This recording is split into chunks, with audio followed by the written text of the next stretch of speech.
Coach Shank, I think Shank got a tee about midway through the second half. What's kind of up with that? How do I say this diplomatically?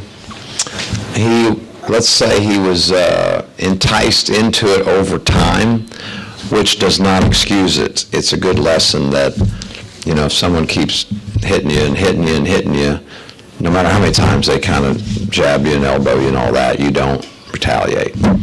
But Shake's one of the highest character guys, and so we probably won't kick him off the team for that. So, but it was surprising, and he's usually so even keel, but it was just something that had built up, and I doubt it'll happen again. Given the results and your team's performances in Bahamas, what were you looking for the most tonight? Well, we're just, what I'm looking for, regardless of whatever, this is just like this is the very, very beginning of a team that's just getting together, Got these three guys played together last year, but a bunch of their guys are gone, and a guy that was here but didn't play, another one that's been hurt the whole year, and now he's kind of trying to come in, and four freshmen. And so what are we looking for? We're trying to become a great team, and that is a process. And, the trip overseas was great for us, very difficult. We're a possession away in a couple of them. We have an awfully big win. I saw, for my money, the hardest we've ever fought in the 5+ years I've been here, the hardest I've ever seen a team fight was the Arizona game. So I know we're capable of that, but it's hard to get to that level every night. But what's happening from my standpoint and our staff standpoint is, like last year, you start out and you go down a path, and then you figure out, kind of what we thought over here isn't right. A lot of what we thought is, and so you start to, tweak how you're going to play. And we came back, and we've already started tweaking a little bit. I think we'll look a lot different in another 3-4 weeks. I think we'll be doing a lot of different things, because you just get a better feel for who everyone is, what they can do, strengths and weaknesses, and so that's what's going on with us. It's a good game tonight.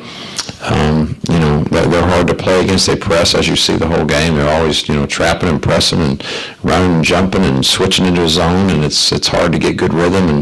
And my gosh, offensively, we couldn't have hoped to be better. Thought we played great defense in the first half, not so much second half. Thought we made some bonehead plays of things that we're talking about, timeouts and just some basics. So we got to get better there. But good night for us, but a long, long way to go before we're going to be the kind of team that I think we can be before the season's over. When you envision what the team can be, what areas do you think need to be fixed to get to that? Well, they're always the same. I mean, to be a great team, it's not too complicated. Just look at the defensive end.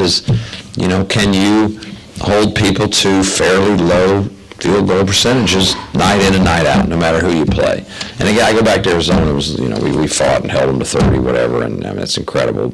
But then, it's 40 tonight, so that's too high. And it's not always in the numbers. It's not always some guys will hit great shots or whatever, but for me tonight, it was in the numbers. I didn't think we were a great defensive team tonight. I thought we pretty darn good the first half, but gosh darn, there was some really good looks, in my opinion, in the second half. So you got to have that. You have to have that to be a great team. You have to be a great rebounding team. You have to be a team that takes care of the ball night in and night out, and you have to be a team that takes good shots.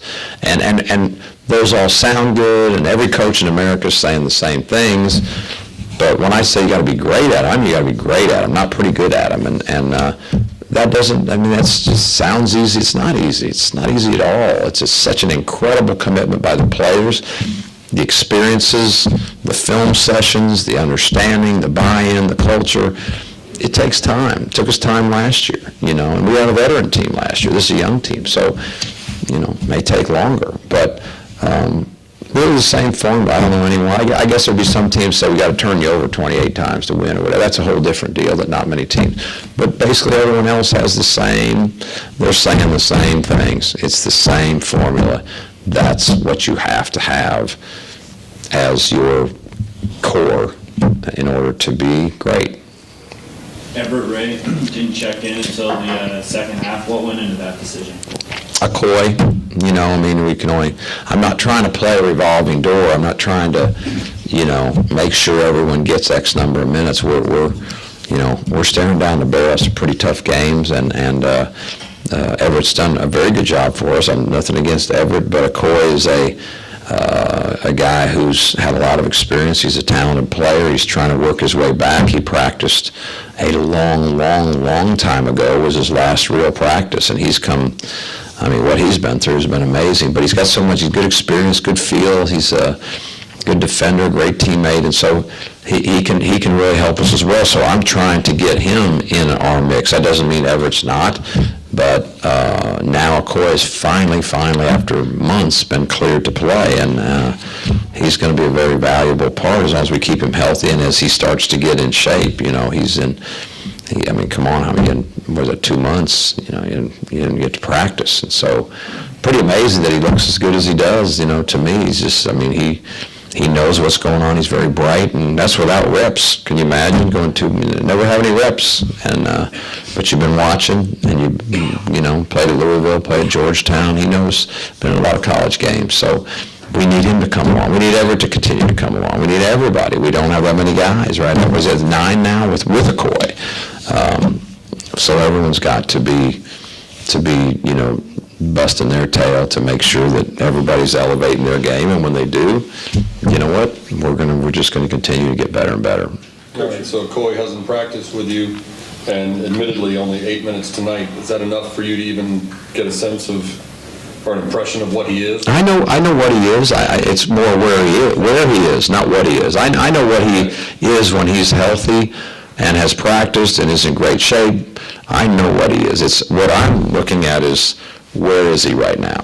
Where is he right now? And so that's. But I'm not trying to just worry about tonight's game or tomorrow's situation. We're talking about a season. We're trying to get a team ready for a season, and he's a part of that. He needs to be a part of that, and I hope that he continues to be healthy, and if he is, then you'll see him get better and better, and his conditioning, and then you'll see that, he is a guy that can really contribute for us.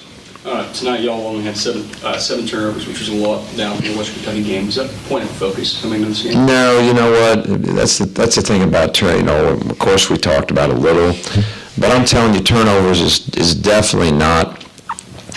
It's not something like one of the worst things you can do as a coach, in my mind, is to go into a game and go, whatever you do, don't turn the ball over. How else are you going to get them to not turn it over other than just to emphasize the heck out of it, right? What else are you going to do to say, we can't turn it over? Don't ever throw a pass that looks even remotely hard. And whatever you do, don't try anything. Just pass the ball around 85 feet and then somebody jack up a shot, and then that way we're sure we're not going to turn it over. To me, that's the dumbest thing you can do. So turnovers, every now and then, who knows why. Maybe it was the third game in 3 days and we were tired and we didn't have the right mentality. Maybe they played great defense. Maybe we just had bad judgment. Maybe we ate bad fish at pregame meal. Who knows? But what I do know is turnovers are dicey to overemphasize. I am very pleased that under that kind of pressure, we only had 7. But for me to sit here and act like, we solved the puzzle, I would be lying to you. That's a tenuous thing, and really it comes down to guys just, over time making simple plays. So I do think they did a very good job of that, of not forcing things. Coach, 4 of your 5 starters had over 15 in scoring tonight. Jimmy has a career night, Foster way up there.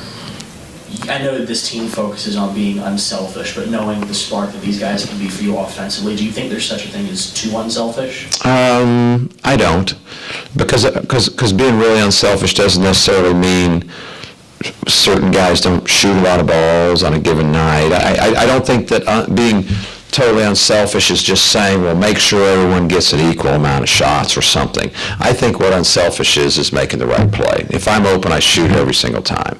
And if I happen to get 20 shots tonight, great. And if I happen to get 4, then that meant I passed more. So I don't look at it like, well, let's see how many guys, well, it's sprinkled around. Well, I would say partly that's because we're unselfish, partly those were the opportunities presented. You'll see some games when one guy will just get a whole bunch of shots, and it doesn't mean we weren't, that we were selfish. It just, or that he was selfish. For me, it's more about just really judging the decision. Were we taking good shots, and were we trying to get our teammate good shots? If that mentality is there, usually, for sure over time, then you'll find yourself with good shooting percentages. And if you force things, force shots, force plays, then sometimes it gets frustrated. And I'm going to tell you this, that we're still, like I say, I believe we can help these guys. Could be wrong, but I, much like last year, we started down a path offensively, and we started to feel, what, we want to kind of go over here, and it really helped us. It really worked. It doesn't always, not simple,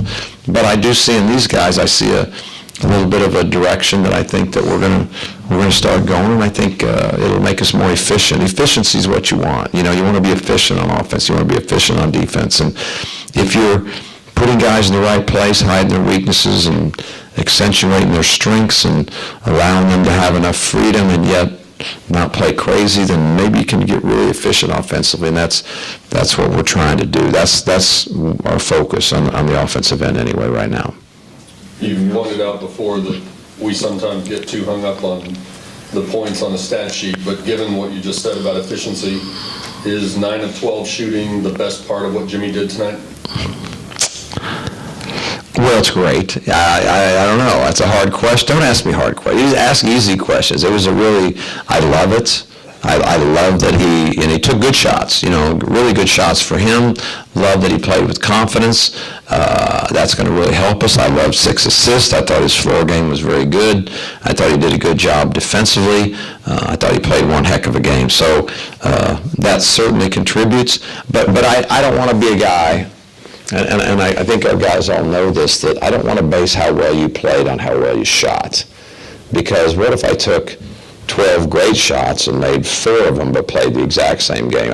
I don't think that means I played great. It does mean it's more fun. I shoot better. We score more. But I try to really evaluate guys on the things they control and we control. And the last thing you can control is where the ball goes in. You can't control what kind of shot it is. I'm a big believer in a shot is a good shot or a bad shot when it leaves your hand, not when it goes in the net or hits the backboard. I think shots are good or bad when they leave your hand, and that's how I try to judge it. But he was obviously getting, the ones leaving his hand were mostly going in.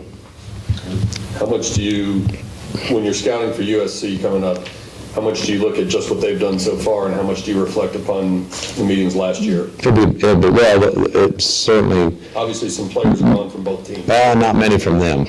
No. They're basically not many from them. They're going to be one.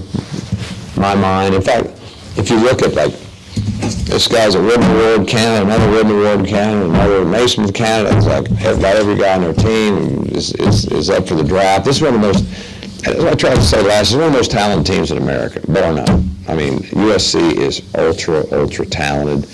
It is extremely bad news that most of them are back. I wish it was a rematch. I wish we had all our guys and they had all their guys. I don't mean then we would win. I'm just saying that would really be a cool thing. But we don't. We've got 3 guys back. They got a whole team back. They are going to be one monster opponent, and I don't know that people really realize their talent. I think they'll see it firsthand when they get here. We're going to have to play an amazing game. But you know what? Crazy things happen, and Moody's got a little magic in it. So if the place is rocking like I hope, we'll see. But they're a great team. Anything else? Last one. Given the relative inexperience of this team, based on your coaching career, they played a great game against Arizona. Do you think this inexperienced teams in general have a tendency to play up or down to their competition? Do you subscribe to that? That's a really good, hard question. I wouldn't necessarily say that, because in some ways I would say really young teams, it's really hard for them to play way up to competition in a lot of ways. Normally that's where you kind of, a great team is just hard for a young team to keep up with, particularly a great veteran team. Because just when you get older, there's just all these little quick decisions that you recognize that when you're young, you're still making all those mistakes. It's not your fault. No, I don't think, and I don't think it's the case with us. I don't. There's also this in college basketball, but matchup, style of play sometimes are way more important on how hard it is to beat a team than how recognizable their name is or what they're ranked or, so many times it's matchups, so many times it's style of plays. You can play somebody that one team might think is not very good, and it's like, but for you, it is a nightmare because your weaknesses might just be completely exploited when you play a team. Maybe there's a couple matchups that you just have no answer to, and so I don't think it's quite that simple. I think it sometimes happens exactly like you're saying, but I'll say this: any day of the week, I would take a really, really experienced, talented team any day of the week. That would be the perfect case scenario. Thanks. Thank you. Coach,